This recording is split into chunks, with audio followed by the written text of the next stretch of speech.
جائے گا۔ مشکات المصابیح کی حدیث پاک 4610 نمبر، جس کے راوی حضرت عبداللہ بن مسعود رضی اللہ تعالی عنہ ہیں، وہ فرماتے ہیں کہ نبی کریم علیہ السلام نے جھوٹ سے بچنے کے لیے اپنے امتیوں کو فرمایا وَإِشَّاكُمْ وَالْكِذْبَ، کہ تم جھوٹ سے بچو، فَإِنَّ الْكِذْبَ يَهْدِي إِلَى الْفُجُورِ، کیونکہ جھوٹ بندے کو فسق و فجور کی طرف لے کے جاتا ہے، یعنی اس کو سچی بات سے پھیرتا ہے، اس کو حق سے پھیر دیتا ہے۔ جب انسان جھوٹ بولتا ہے تو وہ فسق و فجور کی طرف چلا جاتا ہے، تو پھر فرمایا وَإِنَّ الْفُجُورَ يَهْدِي إِلَى النَّارِ، تو پھر فجور اس بندے کو دوزخ کی آگ میں لے جاتا ہے۔ وَمَا يَزَالُ الرَّجُلُ يَكْذِبُ، ہمیشہ بندہ جھوٹ بولتا رہتا ہے۔ وَيَتَحَرَّى الْكِذْبَ، اور یہاں تک کہ جھوٹ بولنے کی کوشش بھی کرتا رہتا ہے۔ حَتَّى يَكْتُبَ عِندَ اللَّهِ كَذَّابًا، یہاں تک کہ اللہ تعالیٰ کے ہاں اس بندے کو جھوٹا لکھ دیا جاتا ہے۔ یہ انسان کی ہلاکت کے لیے جھوٹا ہونا ہی کافی ہے، کیونکہ قرآن مجید میں اللہ تعالیٰ کی ذات نے ارشاد فرمایا لعنت اللہ علی الکاذبین، جو آدمی جھوٹ بولتا ہے اس پر اللہ تعالیٰ کی طرف سے لعنت برستی ہے۔ بلکہ صحیح بخاری اور مسلم شریف کی حدیث پاک جو کہ مشکات المصابیح کی حدیث نمبر 49 ہے، جس کے راوی حضرت عبداللہ بن عمر رضی اللہ تعالی عنہ ہیں، فرماتے ہیں کہ اللہ کے پیارے محبوب علیہ السلام نے ارشاد فرمایا اربع من کن فیہ کان منافقا خالصا، وہ بندہ کہ جس کے اندر چار چیزیں پائی جائیں وہ بندہ پکا منافق ہے۔ ومن کانت فیہ خصلۃ منہن، جس آدمی کے اندر چار تو نہ چیزیں پائی جائیں، ان چار میں سے دو پائی جائیں، ایک پائی جائیں، تین پائی جائیں، کیا وہ بھی بندہ منافق ہے؟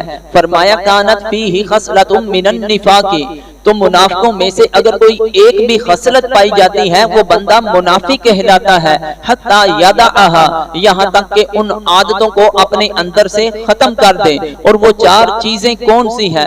اذا تؤمن خانا، جب اسے کوئی امانت دی جائے تو اس کے اندر خیانت کرے۔ واذا حدث کذب، جب وہ لوگوں کے ساتھ بات کرے اور جھوٹ بولے۔ واذا عاہد غدر، جب کسی کے ساتھ وعدہ کرے تو دھوکہ دے۔ واذا خاصم فجر، جب کسی کے ساتھ لڑائی جھگڑا کرے تو لڑائی جھگڑا کرتے وقت وہ فسق و فجور، بےہودہ باتیں، گالی گلوچ اور فحش گوئی اپنی زبان سے بکے۔ یعنی جس آدمی کے اندر یہ چار چیزیں پائی جاتی ہیں یا چار میں سے کوئی بھی پائی جاتی ہیں تو اللہ کے محبوب علیہ السلام فرماتے ہیں وہ بندہ منافق ہے۔ بندہ کیوں منافق ہے؟ کیونکہ مشکات المصابیح کی حدیث پاک 4645 نمبر، جس کے راوی صفوان بن سلیم رضی اللہ تعالی عنہ ہیں، وہ فرماتے ہیں انہو قیل لرسول اللہ صلی اللہ علیہ وسلم، اللہ کے پیارے محبوب علیہ السلام کی بارگاہ میں عرض کیا گیا ایکون المؤمن جبانا، کیا مومن بزدل ہو سکتا ہے؟ کیا مومن ڈرپوک ہو سکتا ہے؟ نبی کریم علیہ السلام نے فرمایا نعم، ہاں مومن بزدل ڈرپوک ہو سکتا ہے۔ فقیل لہ، پھر عرض کیا گیا ایکون المؤمن بخیلا، کیا مومن کنجوس ہو سکتا ہے؟ نبی کریم علیہ السلام نے فرمایا نعم، ہاں مومن بخیل ہو سکتا ہے۔ فقیل لہ، پھر نبی کریم علیہ السلام کی بارگاہ میں عرض کیا گیا ایکون المؤمن کذابا، کیا مومن جھوٹا ہو سکتا ہے؟ تو نبی کریم علیہ السلام نے فرمایا لا، مومن جھوٹا نہیں ہو سکتا ہے۔ یعنی مومن بزدل تو ہو سکتا ہے، مومن ڈرپوک تو ہو سکتا ہے، کنجوس تو ہو سکتا ہے، لیکن وہ مومن جھوٹا نہیں ہو سکتا ہے۔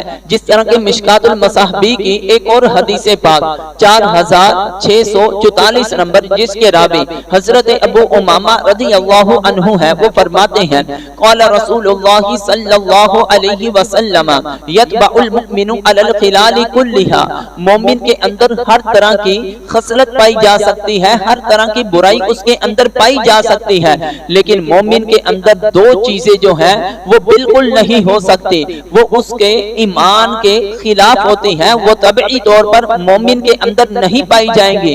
کون سی دو چیزیں ہیں؟ الا الخیانۃ والکذب، نمبر ایک خیانت کرنا اور نمبر دو جھوٹ بولنا۔ یعنی جو بندہ خیانت کرتا ہے، جو بندہ جھوٹ بولتا ہے، اللہ کے محبوب علیہ السلام فرماتے ہیں کہ وہ بندہ مومن نہیں بلکہ منافق بن جاتا ہے۔